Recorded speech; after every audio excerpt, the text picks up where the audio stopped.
ততক্ষণ আমরা শান্ত হব না যতক্ষণ না তাকে ফাঁসির দড়িতে ঝুলাইতে পারি।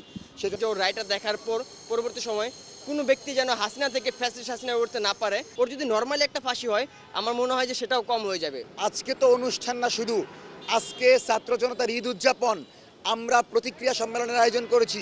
এই প্রতিক্রিয়া সম্মেলনে জুলাইয়ের অংশীজন ছাত্র জনতা অবস্থান করে শেখ হাসিনার রায়কে তারা কীভাবে দেখছে, তাদের যে ঈদের আনন্দ সেটাকে তারা শেয়ার করবে। এবং আমরা মনে করি অন্তর্বর্তীকালীন সরকার শুধু রায় ক্ষান্ত হবে না, দ্রুত সময়ের মধ্যে 1 সপ্তাহের মধ্যে রায় কার্যকর করে হাসিনাকে ইন্টারপোলের মাধ্যমে দেশে এনে ফাঁসির দড়িতে ঝুলাতে হবে। আমাদের প্রত্যাশা হাসিনার ফাঁসি হবে এবং তার মধ্য দিয়ে বাংলাদেশ ফ্যাসিবাদ মুক্ত হওয়ার চেষ্টা করবে এবং তা পারবে। এবং আপনাদেরকে একটা বিষয় স্পষ্ট করে বলে রাখি, শুধু হাসিনা না, আওয়ামী লীগের 1 ডজন নেতাকর্মীকে নির্বাচনের আগে ফাঁসির দড়িতে ঝুলাইতে হবে, কারণ এরা মানবতা বিরোধী অপরাধে জড়িত। গুম, খুন, জুলুম, নির্যাতনের পর আজকে আমরা স্বাধীন হয়েছি। স্বাধীন বাংলাদেশে অপরাধী গণহত্যাকারীরা কখনো প্রশ্রয় পেতে পারে না। এই ট্রাইব্যুনাল তো সেই ট্রাইব্যুনাল যেখানে মানবতা বিরোধী অপরাধের নামে নিরপরাধ আলেমদেরকে ফাঁসি দেওয়া হয়েছিল, সালাউদ্দিন কাদের চৌধুরীকে ফাঁসি দেওয়া হয়েছিল। সেই ট্রাইব্যুনালে আজকে হাসিনার দাঁড় করাইতে পারছি, ততক্ষণ আমরা শান্ত হব না যতক্ষণ না তাকে ফাঁসির দড়িতে ঝুলাইতে পারি। দেখেন আসলে মানে ও যেভাবে আমাদেরকে ফ্রন্ট সাইড থেকে গুলি চালিয়েছে, আমরাও চাই যে বিচার রায়গুলো আমরা ফ্রন্ট সাইড থেকেই দেখবো। সেটার একটা আনন্দ অন্যরকম। হ্যাঁ, আমরা চাইলে বাসায় বসে দেখতে পারতাম, তবে সেটার তেমন একটা তৃপ্তি বা মজা পেতাম না, যার কারণে আমরা উপস্থিত হয়েছি যে আমরা সামনাসামনি থেকেই দেখবো অ্যাকচুয়ালি। আর যে প্রত্যাশার কথা বললেন যে আমরা মানে ভেবেছিলাম জুলাই গণঅভ্যুত্থানের পর যে এই খুনি হাসিনার রায় আদৌ হয় কিনা সেই নিশ্চয়তা আমরা ভুগতেছিলাম।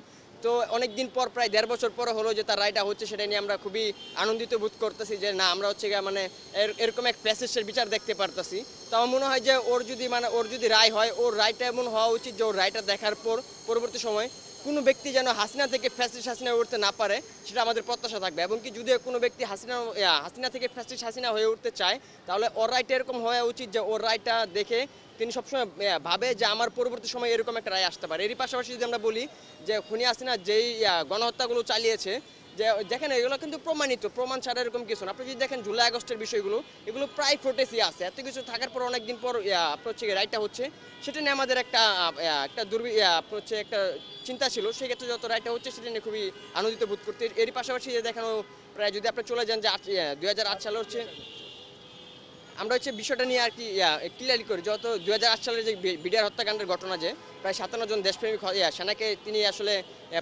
পরিকল্পিতভাবে আর কি খুন করেছিল। এরই পাশাপাশি যদি আপনি দেখেন যে 2013 সালে শাপলা চত্বরের যে ঘটনাটা, সেখানে হচ্ছে প্রায় হাজার হাজার আলেমুলামা ভাইদেরকে হচ্ছে তিনি হচ্ছে রাতের আধারে হত্যা করেছে, গণহত্যা চালিয়েছে।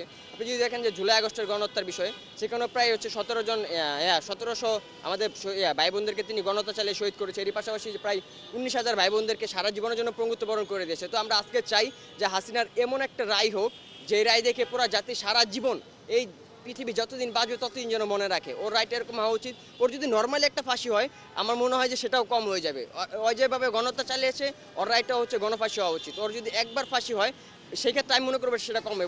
ওর একবার ফাঁসি হওয়ার পর যে ওর লাশটা থাকবে, সেই লাশটাকেও বারবার ফাঁসি দিয়ে গণফাঁসি দেওয়া উচিত তাকে।